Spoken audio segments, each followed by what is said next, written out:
মানে শুধু বলার জন্য বলি না, আমি সব গণহত্যার বিপক্ষেই কিন্তু আমার এখনো যদি গণহত্যা হয়, আমি কিন্তু গণহত্যার বিরুদ্ধে কিন্তু আমার অবস্থান থাকবে।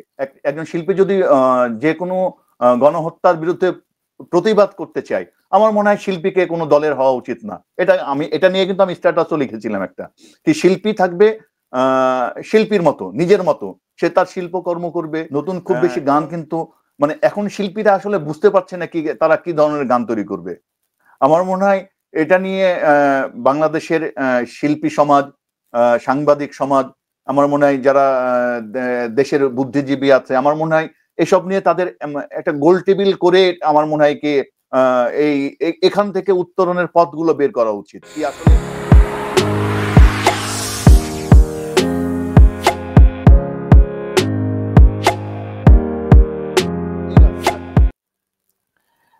বলে যে সবকিছুর ভাষা বদল হচ্ছে। সামনে ফেব্রুয়ারি আমাদের ভাষার মাস এবং ২১শে বইমেলা আসছে। সেই জায়গায় সাহিত্যেও কি একটা ভাষা বদল বা গল্পের বদল, প্লট বদলের একটা ইঙ্গিত পাচ্ছ কিনা? মানে শুধু আমি তো বললাম শুধু ইয়েতে না, শুধু গান, সিনেমা, নাটক না, আমার মনে হয় কবিতা, উপন্যাস সবকিছুতেই গল্প বলা, মানে কবিতা সবকিছুতেই কিন্তু নতুন নতুন শব্দ আমার মনে হয়। যেমন তুমি ৩৬ জুলাই তুমি কল্পনাই করো নাই কি ৩৬ জুলাই তোমাকে বলতে হবে বা তোমাকে লিখতে হবে, কিন্তু এবার ৩৬ জুলাই কিন্তু হয়েছে, এবং ৩৬ জুলাই কিন্তু আসলে হয়েছে বাংলাদেশে, ৩৬ জুলাই আমরা এখন বলতে পারি।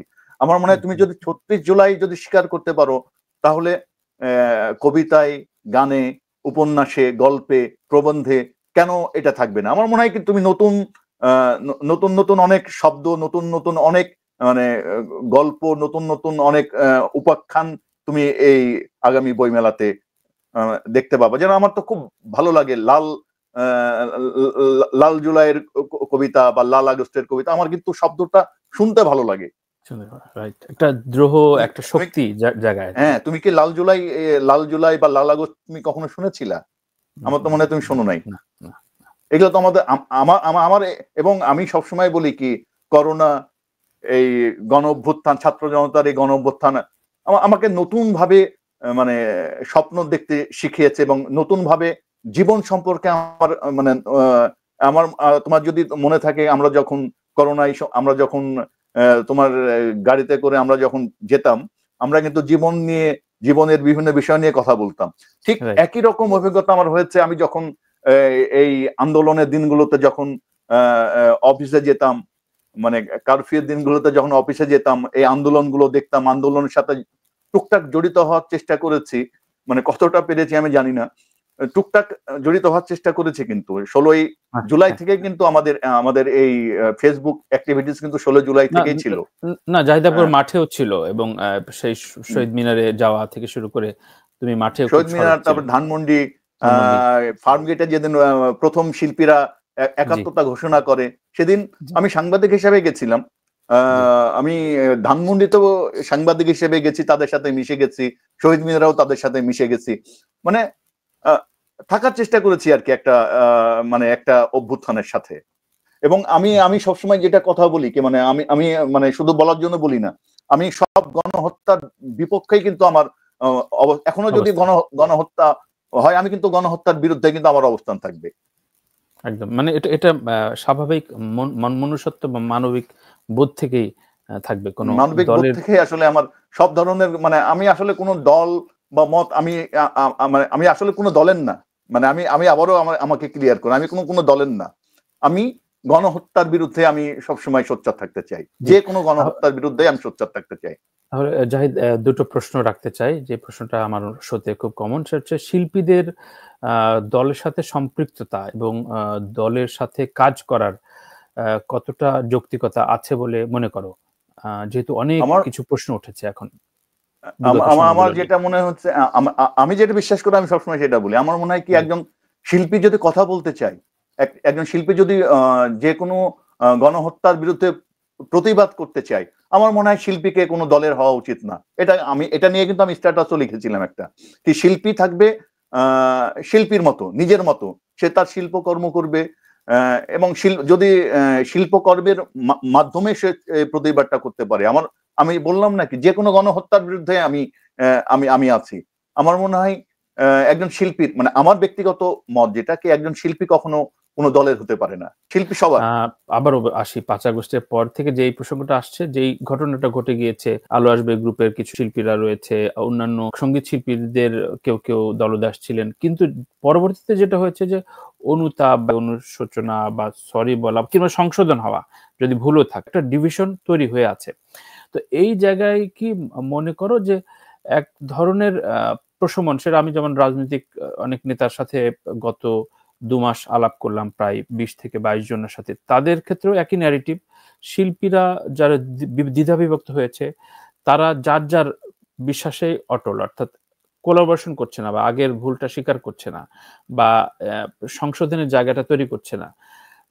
তাহলে কি বিভেদটাই থাকবে কিনা, কি মনে করো? এইটার ব্যাখ্যা কিভাবে দিবে তুমি? না, আমার যেটা দেখে মনে হচ্ছে, আমি আজকে পর্যন্ত দেখে যেটা মনে হচ্ছে কি একটা বিভেদ সবসময় ছিল, থাকবে, আগামীতেও এই বিভেদটা থাকবে। আর তুমি যদি বলো যে গ্রুপটার কথা তুমি বললা, আমার মনে হয় কি তারা তাদের রাজনৈতিক এজেন্ডা তারা পূরণ করার চেষ্টা করেছে। এটা যে কোনো দলের যে কোনো ওরা করতে পারে। আমার মনে হয় সেই শিল্পীটা যদি সেই গ্রুপে না থেকে গণহত্যার বিরুদ্ধে দাঁড়াতো, আমার মনে হয় জিনিসটা আরো ভালো হতো। আমার মনে হয় একটা গ্রুপে থেকে তাদের এই কাজটা করা ঠিক হয় না। মনে হয় আমার অবস্থানটা তোমাকে আমি বোঝাতে পারি। গান তুমি বলে সার্বিকভাবেই কাজ কমেছে, গানের ভাষা বদলেছে, গানের রেকর্ডিং বা নতুন গান রিলিজের ক্ষেত্রে কেমন সাড়া পাচ্ছ এবং ইন্ডাস্ট্রিটা কেমন এগুচ্ছে বাংলাদেশে, এটা যদি একটু। আমার মনে হয় কি সবকিছুই আমি আমি আমি প্রতিদিনই একটা জিনিস যেটা ভাবি কি অফিসে যেতে যেতে বা বিভিন্ন শিল্পীর সাথে কথা বলতে, এখন কিন্তু নতুন গানের রেকর্ডিং কিন্তু কমে গেছে। নতুন খুব বেশি গান কিন্তু মানে এখন শিল্পীরা আসলে বুঝতে পারছে না কি তারা কি ধরনের গান তৈরি করবে। আমার মনে হয় এটা নিয়ে বাংলাদেশের শিল্পী সমাজ, সাংবাদিক সমাজ, আমার মনে হয় যারা দেশের বুদ্ধিজীবী আছে, আমার মনে হয় এসব নিয়ে তাদের একটা গোল টেবিল করে আমার মনে হয় কি এই এখান থেকে উত্তরণের পথগুলো বের করা উচিত। কি আসলে আমাদের নতুন গান, নতুন সিনেমা, নতুন নাটক, নতুন ওটিটি আমার মনে কি হওয়া উচিত, এই বিষয়গুলো নিয়ে আমার মনে হয় বেশি বেশি আলোচনা এবং কিভাবে বেশি বেশি কাজ হবে আমার মনে হয় এগুলো নিয়ে কথা বলা উচিত। কারণ একটা নতুন গান না হলে বা প্রচুর নতুন গান না বের হলে, নতুন সিনেমা না হলে, অনেক সিনেমা না হলে, নতুন অনেক নাটক না হলে আমার মনে হয় শিল্পীরা সবাই বেকার হয়ে যাবে।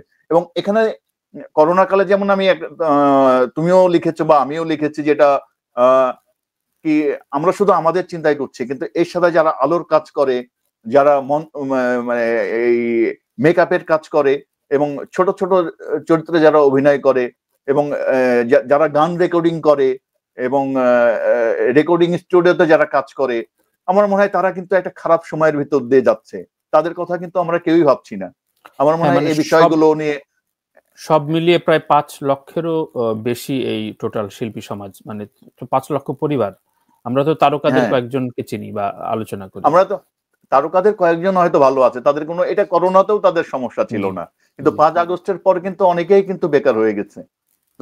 আমি তো বললাম না, আমার সাথে তো কথা হয় বিভিন্ন মানুষের সাথে, আমার মানে এই সব মানুষের সাথে। আমার মনে হয় এই বিষয়গুলো যারা দেশের বিভিন্ন সংস্কৃতির বিভিন্ন জায়গায় আছে, আমার মনে হয় তাদেরকে এই জিনিসগুলো ভাবা উচিত। আমি জাহিদ আকবরকে একটি নাম উল্লেখ না করে, তবে সেটা স্পষ্ট যে মাকসুদ ভাইকে ইঙ্গিত করে লিখেছেন। তো এই প্রেক্ষাপট, এই বিষয় নিয়ে আসলে জাহিদ আকবরের মূল্যায়ন মতামতটা একটু শুনতে চাচ্ছি একজন গীতিকবি হিসাবে। আমার যেটা মনে হয় কি মাকসুদ ভাইয়ের যেটা বিশ্বাস করেন একজন শিল্পী হিসাবে, সেটা তিনি আসলে লিখেছেন। তার আসলে আমি যেটা বলি সেটা তার ব্যক্তিগত ব্যাপার, এবং শিবলি ভাই বা ফারুকি ভাইরা যেটা বলেছে সেটাও তাদের ব্যক্তিগত ব্যাপার। আমি আসলে একজন মাকসুদ ভাই মানে ছোটবেলা থেকে যাদের গান শুনে বড় হয়েছে, আমি আসলে মাকসুদ ভাই নিয়ে আসলে আমি কথা বলতে চাই না। তার রাজনৈতিক বিশ্বাস হয়তো অন্য কিছু আছে, আমি মনে হয় সেই বিশ্বাসগুলো নিয়েও আমি বলতে চাই না। তানভীর, তুমি মনে হয় বিষয়টা বুঝছো কি আমার এই জায়গা থেকে, মানে আমি মাকসুদ ভাইয়ের আমি সমালোচনা করতে পারি না আমার এই জায়গা থেকে আর কি। জায়গা থেকে তুমি বিষয়টা নিয়ে বিব্রত কিনা, যে এই বিষয়গুলো না হলেও হতে পারতো এই কাওয়াজটা? হ্যাঁ, এটা না হলে হতে পারতো, এটা না হলে হতে পারতো আর কি। আবার দরদে ফিরি। দরদ প্রসঙ্গে আমি একটু রাজ হামিদ এবং জাহিদ আকবরের গান এবং দরদের এই যে ডিস্ট্রিবিউশন, এটা নিয়ে যদি একটু রাজ হামিদ বলতেন। সো প্রথমত আমার কথা শোনা যাচ্ছে তো না? জি, শুনতে আচ্ছা, পাচ্ছি। আমি আমি বলবো যে দরদের গানগুলো দরদের প্রাণ অ্যাকচুয়ালি। আমরা তো প্রবাসে, আমি এই নিয়ে 3বার ছবিটা দেখলাম, একবার আপনার সাথে তানভীর ভাই। জি, এবং আপনি দেখেছেন যে দর্শকরা এই গানটার প্রতি রিয়্যাক্ট করে কিভাবে, এবং বিশেষ করে রোমান্টিক গানগুলো actually was instrumental in drawing the crowd. বিশেষ করে আহ, মহিলা ক্রাউডদের না আসলে কিন্তু ছবি চলে না, এটা সত্যি কথা। true. এবং এটা প্রবাসীও সত্যি, দেশেও সত্যি। তা আমার মনে হয় আহ, এই গানগুলো একটা মানে ছবিটাকে একটা অন্য মাত্রায় নিয়ে গেছে। এবং এটার জন্য জাহিদ ভাই অবশ্যই তার এটা ভীষণ কৃতিত্ব। রাজ হামিদ ভাই, আমি আমি কিন্তু ছোট্ট একটা পার্ট, এবং আমার মনে হয় এই ছবির সবকিছুই হলো অনন্য মামুন, সাকিব খান, সোনাল চৌহান যারা আছে তারাই কিন্তু সব। আমি কিন্তু ছোট না একটা, না, এবং ছোট্ট ছোট্ট এখানে পার্ট পার্ট পার্ট গুরুত্বপূর্ণ কেউই ছোট না। হ্যাঁ, মানে আমি আমি আমি আমি 1-1.5 মিনিট থেকেছি, তাতেই তো মনে হচ্ছে যে দরদটা বোধহয় আমারই, আমি অন করি। না, তুমি অন করো, এবং তোমারে বললাম না কি, তুমি যখন স্ক্রিনে ছিলা তখন কিন্তু জি, আমরা যে হলে ছিলাম, সেই হলের যে উচ্ছ্বাস দেখেছি, আমার মনে হয় তুমি থাকলে মানে আবেগ আপ্লুত হয়ে পড়তা। সত্যি সত্যি।